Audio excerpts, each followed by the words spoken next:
MLA KCR గారు ఎక్కడున్న గజ్జలకు వెంటనే రావాలి. మా ఎమ్మెల్యే కేసీఆర్ ఎక్కడున్న గజ్జలకు వెంటనే రావాలి. మా ఎమ్మెల్యే కేసీఆర్ గారు ఎక్కడున్న వెంటనే గజ్జలకి రావాలి.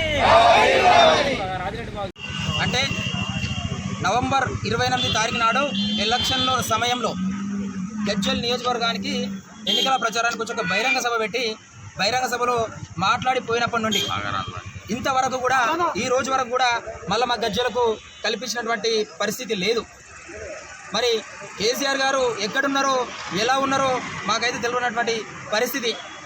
సారు కారు 16 అని చెప్పేసి ఇలా మా కేసీఆర్ గారు ఎక్కడికి పరారైందో అని చెప్పేసి మాకు తెలియడం లేదు. అదేవిధంగా ముఖ్యమంత్రి పదవి పోగానే బాత్రూంలో కాలు జారి కాలు విరిగిందని చెప్పేసి మేము టీవీలలో చూడడం జరిగింది. మరి ఆయన ఆరోగ్య పరిస్థితి ఏ విధంగా ఉంది అని చెప్పేసి మాకు తెలియనటువంటి పరిస్థితి.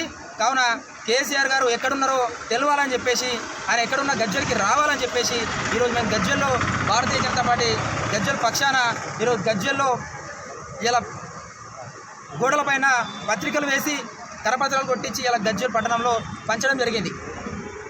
నేను ఒక సూచన చేయదలుచుకున్నా, కేసీఆర్ గారు ఎక్కడున్నా మీరు ఒకవేళ టీవీ చూసినట్టయితే ఒక సూచన చేయదలుచుకున్నా.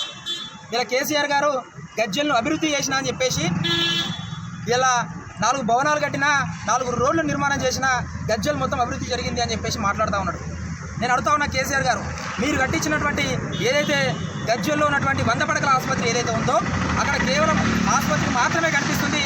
దాంట్లో డాక్టర్లు కనిపించరు, దాంట్లో సూదులు ఉండవు, దాంట్లో ట్యాబ్లెట్లు ఉండవు, దాంట్లో స్కానింగ్ సెంటర్లు ఉండవు. అదేవిధంగా కేసీఆర్ కట్టించినటువంటి ఏదైతే బస్ స్టాండ్ ఉందో బస్ స్టాండ్ మాత్రమే కనిపిస్తుంది తప్ప ఆ బస్ స్టాండ్లో బస్సులకు స్టాండు లేదు, ప్రజలు అక్కడ ఉండేటువంటి పరిస్థితి లేదు.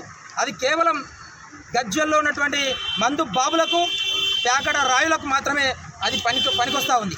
అదేవిధంగా ఇక్కడ కట్టించినటువంటి మహతి ఆడిటోరియం ఏదైతే ఉందో అది కేవలం అధికార పార్టీ నాయకుల జేబులు నింపడం కోసమే అది పనిచేస్తూ ఉంది తప్ప గజ్జల ప్రజలకు మాత్రం దానివల్ల ఎలాంటి ఉపయోగం లేదు.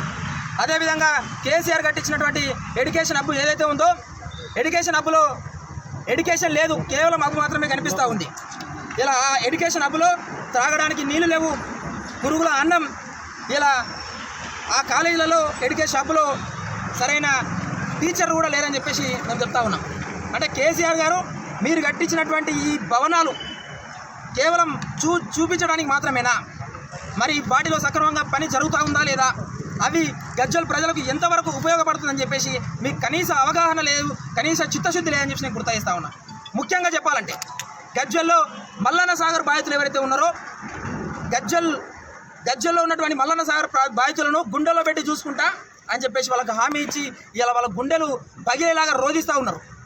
ఇలా గజ్జల్ పట్టణ కేంద్రంలో ఇల్లు లేని నిరుపేద కుటుంబం ఉండొద్దు, గజ్జల్ నియోజకవర్గంలో ఒక పెంకుటిల్లు కూడా కనబడద్దు అని చెప్పేసి కేసీఆర్ గారు హామీ ఇచ్చారు.